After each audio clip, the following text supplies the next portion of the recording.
So now Hasina seems immobilized. She is unable to take any decision about reorganizing the party or re-energizing the party.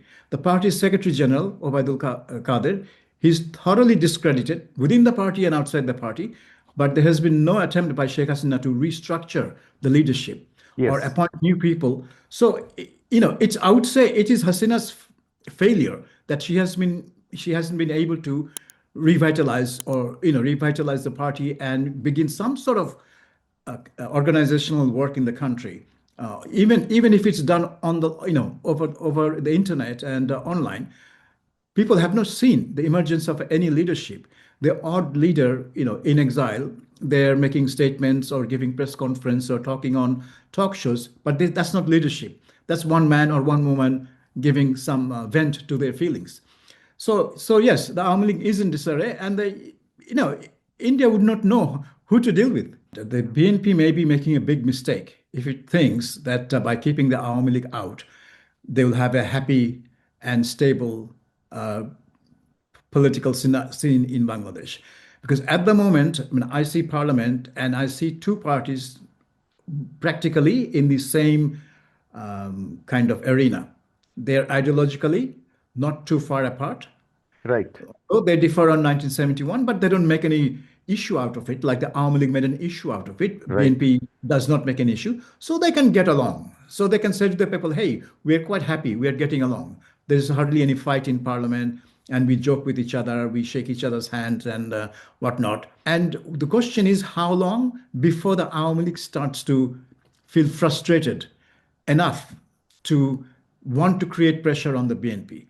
That's when this nice one-sided parliament and one-sided politics will begin to lose its magic. It all depends on how Awami League manages to reorganize itself and reassert itself. Otherwise, there may be another force, may have to be or may have to be born in Bangladesh in order to challenge this one-sided political scenario. It cannot remain like this.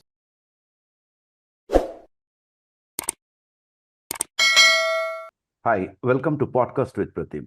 I have with me Mr. Sabir Mustafa, former head of editor of BBC Bangla. You don't need the introduction. You've seen him a couple of times. Now, here comes a very critical question that I should ask you is, fine, as an Indian, particularly, we are sympathetic to Awami League. We admire Hasina. Everything is fine. But it seems 1.5 years later, Awami League is also failing us. It failed to resurrect itself. It failed to do any political activity. As a political organization, it failed to bring its house in order. Its people are abusing each other in the open in Facebook, right? So it seems a very desired house, and that will definitely give its adversaries a bigger leverage that they can bargain it harder. And Indian Yeah. position is also relatively weak. It cannot just simply. What is your take on it? No, absolutely. Awami League is demoralized. Awami League is kind of dispersed. A lot of their leaders are in jail in Bangladesh. A lot of their leaders are abroad, many in India, some in US and Europe. And many tens of thousands of their supporters in the country are still hiding because they have so many cases, court cases, murder cases, where not all the accused are named. So when you have 100, 200 accused who are not named, then you can just arrest anyone and say he's one of those. So these Awami League supporters and known kind of cadres, they are hiding. They don't live at home. They don't, they're in The big supporters of trouble. BNP and Jamaat, if you have noticed, these bloggers on the Facebook, so they are openly claiming that your days have gone. So you Hmm. have to now do NCP, Jamaat, and or BNP. Yeah. So this is the narrative they've been running since 2024, that Awami League is now a closed chapter, and they're never coming back. So, but of course, they're not coming back to power anytime soon. in 1975, after the killing of Sheikh Mujib, it took them 21 years Right. before they could come back to power. Even though all those 25, most of those 21 years, they were active in politics, they had a leadership. And then in 81, they chose Hasina to lead the party. And Zia Rahman, Tariq Rahman's father, allowed Hasina to come back from Delhi, in exile Right. in Delhi, to lead the Right. party. So now Hasina seems immobilized. She is unable to take any decision about reorganizing the party or re-energizing the party. The party's Secretary General, Qadir, he's thoroughly discredited within the party and outside the party, but there has been no attempt by Sheikh Hasina to restructure the leadership or Yes. appoint new people. So, it's I would say it is Hasina's failure that she hasn't been able to revitalize the party and begin some sort of organizational work in the country. Even if it's done on the over the internet and online, people have not seen the emergence of any leadership. The odd leader, in exile, they're making statements or giving press conference or talking on talk shows, but that's not leadership. That's one man or one woman giving some vent to their feelings. So yes, the Awami League is in disarray, and you know, India would not know who to deal with. Who is the Awami League? What's the structure? What are they doing? What do they want? So that's a big challenge for India too. I can tell you where the challenge is. I can also give a personal experience. Firstly, you see the from the nation's national side, I know that India had pursued the issue of restructuring Army League uh, to have, I mean, normal things, as you said, and creating an alternate leadership and who can take things forward. So I think those things were suggested, but it took a long time. Every time we talk, we hear that she has finally agreed or she is yet to agree kind of a situation. So whether we will deal with Tariq Rahman or Hasina, it's still unclear. The personal experience is, you see, I just completed writing my book on Bangladesh. It will be published by Heshet at the end of this year. And you'll be surprised to know that I didn't find any official statement from Army League simply because they appointed some people, I don't know for what, I mean, for purposed write-ups in some papers or but they are not picking up this book project. There was no one to respond. So what I mean is that there is no spokesperson. And the people, I know people, I approach them. They are afraid. If someone said that respectfully, he said that, if I push this and something happens later, I mean, regular that with a book, some disputes, something comes up later on. So then I will lose my she'll be angry with me or something like that. So everyone is passing the buck, no one is taking responsibilities, or everyone is awaiting Hasina to give responsibilities. It's a completely degenerated house. Your Yeah, take. yeah. I mean, that's what I also feel, that the Awami League is in disarray. Exactly. And the only person who can put the house in order, restructure and rejuvenate is Sheikh Hasina, because all the party rank and file, they look at Sheikh Hasina as their leader. And I've spoken to one or two leaders and asked them, what about a post Hasina leadership? Is there any thinking in Awami League about a post Hasina leadership? And they said absolutely not, because the rank and file would not accept a post leadership without Hasina, unless of course Hasina herself appoints that leadership. And Hasina doesn't seem she's in any mood to appoint anyone uh, And leader. also the Awami League supporters, that is probably an asset also of Awami League, are they go beyond logic. Logic does not apply to them. They say that no, it has to be with Hasina. Now Yeah, I say when I desperately told someone that what if something happens? What if? yeah, Who is the next one? But these things really don't work over there. People don't yeah. really not people are not giving it a thought. See, this is the problem that dates back quite a few years. Hasina used to be asked this question many times that do you have a succession plan? Who would be your successor? And she always said the party will decide.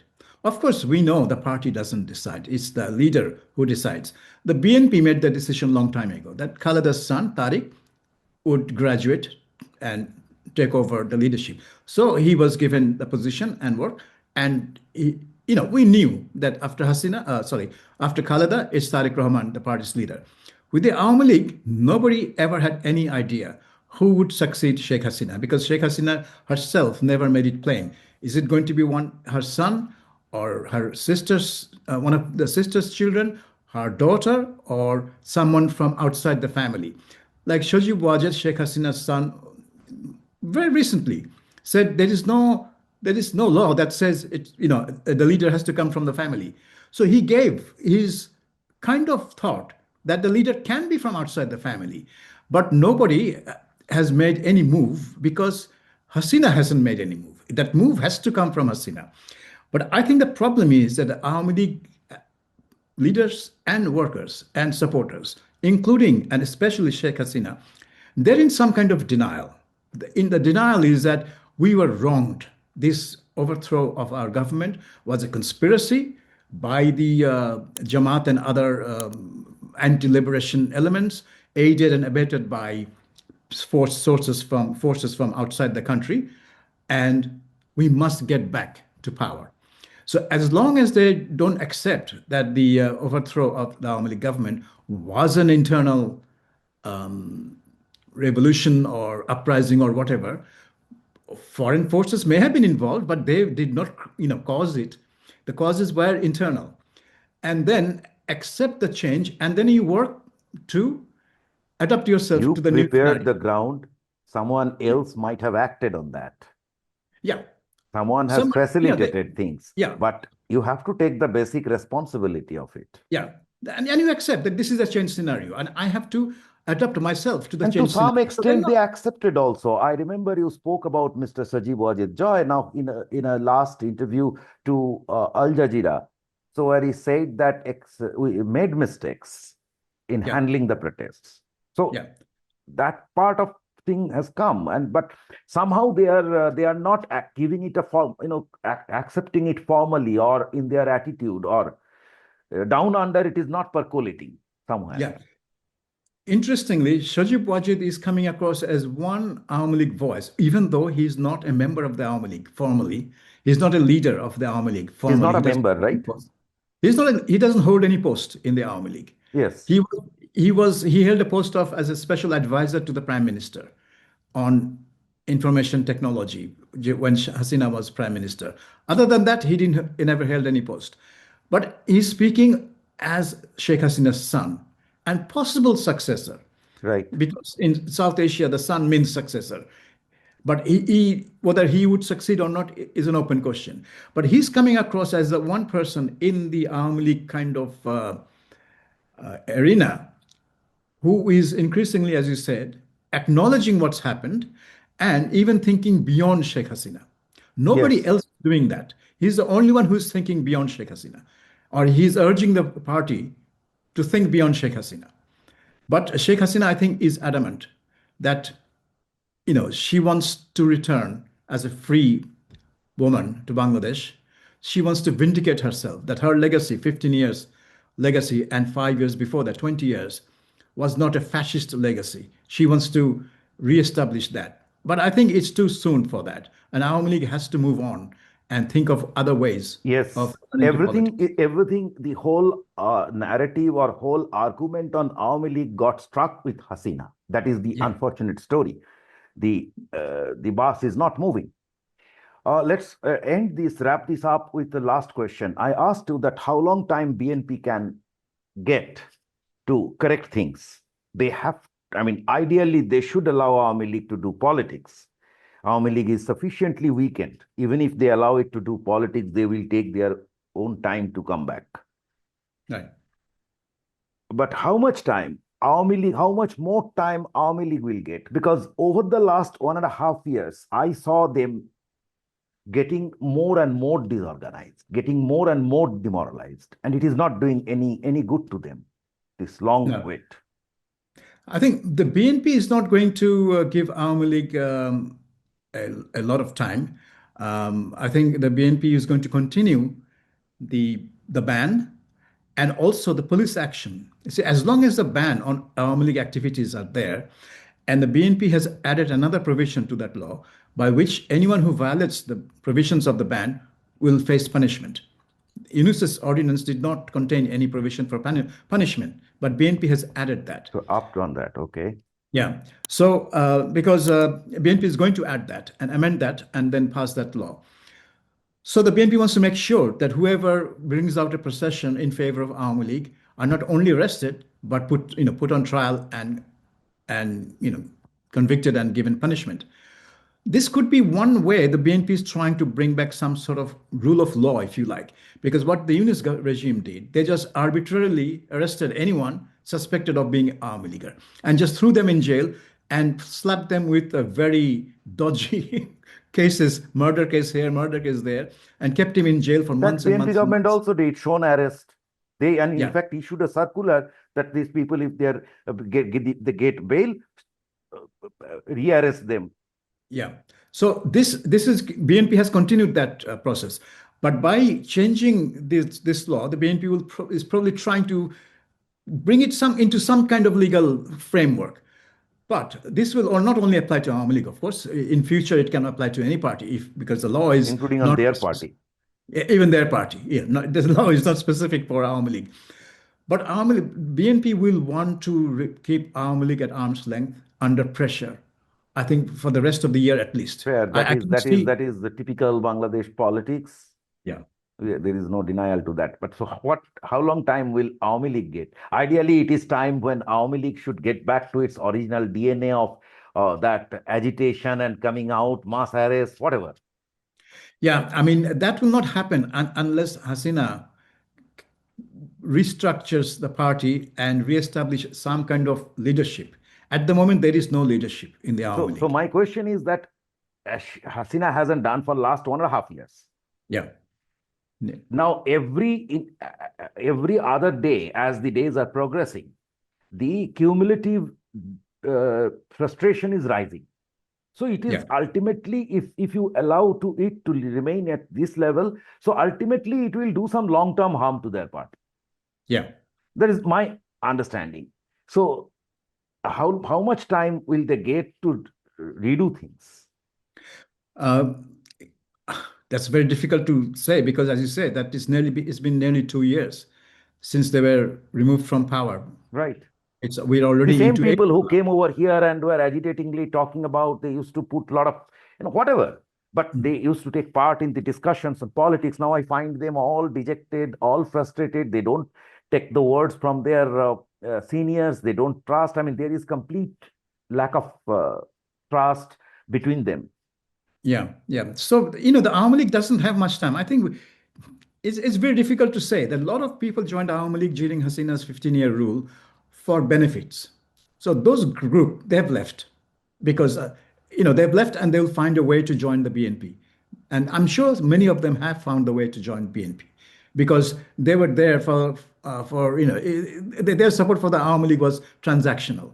And now their support for BNP would be the same, transactional, and they'll try to gain monetary or other privileges. Typical. So Awami League doesn't have much time. I Good mean, times bring a lot of flying. Yunus, yeah, Yunus was an easy target, and when you have an easy target, it is easier to keep your workers and your support base agile and interested. But now, Tariq Rahman can claim an electoral mandate, and so he's not such an easy target as Yunus. So it will be difficult for the Awami League rank and file to remain energized. And you've already seen the Awami Leaguers in exile in India are in some sort of disarray. So it falls on Hasina, and I don't think she has much time. I think by this time next year, if she hasn't put her house in order by this time next year, I think a lot of Awami Leaguers will have simply left and joined the They will BNP. compromise. They'll compromise because they have to live, they have to get on. And the BNP people will say to them that if you join our party, then And that is exactly what BNP and Jamaat would expect from them, isn't it? yeah, that they So would say, ideally, BNP and Jamaat will therefore delay the re-entry of Awami League into politics. So yeah, the ball is now in the court of Awami League to establish, to exactly, itself exactly. or start claiming its Yeah, position. unless they can put pressure on the BNP in some form or other, why should the BNP bother to let them back into politics? This is exactly what I felt that it is going to. I'm sorry, but conversation got a bit long. But I think I must ask also another question: is that fine? We understood these political moves. Someone is trying to push the other person out. This has let us start blaming from Hasina rule about, but whatever it is. So this from there were three or four top players in Bangladesh politics, four to be precise, who are securing some 85-90% of the votes. These are Awami League, BNP, Jatiyo Party, and Jamaat. Yeah. Now, Awami League is out. You have demolished Jatiyo Party. They are dead almost. Okay. And for the first time in the history, they didn't get probably 1% vote. Yeah, 0 point something. Right. So you are essentially down to two. You just, for the sake of argument, you brought in a third partner. It is an artificial space for the. So, how do you expect? Should this help bring peace in Bangladesh, which is peace and stability? Because essentially, what they will do is fine. These three may be conducting election, three or whatever. So they will push one, elbow 1% or 2% out. But the supporters of those parties will remain there. Hmm. So how should it happen over a period of time? I mean, what kind of instability should it bring in? Well, this is the big point. The BNP may be making a big mistake if it thinks that by keeping the Awami League out, they will have a happy and stable uh, political scene in Bangladesh. Because at the moment, I mean, I see parliament and I see two parties practically in the same kind of arena. They're ideologically not too far apart. Right, Oh, they differ on 1971, but they don't make any issue out of it, like the Army League made an issue out of it. right. BNP does not make an issue, so they can get along. So they can say to the people, hey, we're quite happy, we're getting along. There's hardly any fight in parliament, and we joke with each other, we shake each other's hands and whatnot. But of course, There is no ideological polarization. No. no, there is no ideological polarization. In fact, the parliament looks too nice. And I always said that this was a one sided election because one side of the political spectrum actually contested, the other side was kept out. So Exactly. it was a That's one it. sided election and a one sided parliament. Now, this has its own problem because Awami League, you can't wish Awami League away. Awami League can wish themselves away. Right. Awami League can destroy itself, but you cannot, the government cannot, the BNP cannot wish Awami League away. So the Awami League will be there. And the question is how long before the Awami League starts to feel frustrated enough to want to create pressure on the BNP. That's when this nice one-sided parliament and one-sided politics will begin to lose its begin to lose its magic, because you do need two strong parties which believe in the birth and the ideological foundation of Bangladesh, and BNP does to many much extent. BNP is not an Islamist party. They don't believe in Islamization of the country. They do believe in secular politics, but it's a kind of coalition of many different forces, the BNP. So there are lots of pulls this way and that way, Push and and that pull. the leader has to balance the left and the right. There is a strong left element in BNP, and there's a strong right element, Muslim League, former Muslim League, and Right. former China communists. So these two groups coexist in BNP. In Awami League, you cannot coexist like that. You have to be Awami Leaguer or Right. not. In BNP, Right. you can have this kind of coexistence, but that means the leader has to choose which, uh, you know, which part of the spectrum to give more credence to. So, Khaleda Zia had an affinity for Jamaat Islami. She liked Jamaat Islami. She thought Jamaat Islami was a strong force against the Awami League. It was her favorite battering ram against the Awami League. Tariq Rahman may be different. Tariq Rahman may be he may want to rely more on the more sort of centrist leftist leaders than his mother did. So it all depends on how Awami League manages to reorganize itself and reassert itself. Otherwise, there may be another force, may have to be or may have to be born in Bangladesh in order to challenge this one-sided political scenario. It cannot remain like this. It cannot remain in vacuum. No. Thank you so much. Thanks for giving Thank time. you. We spoke a little longer than we thought.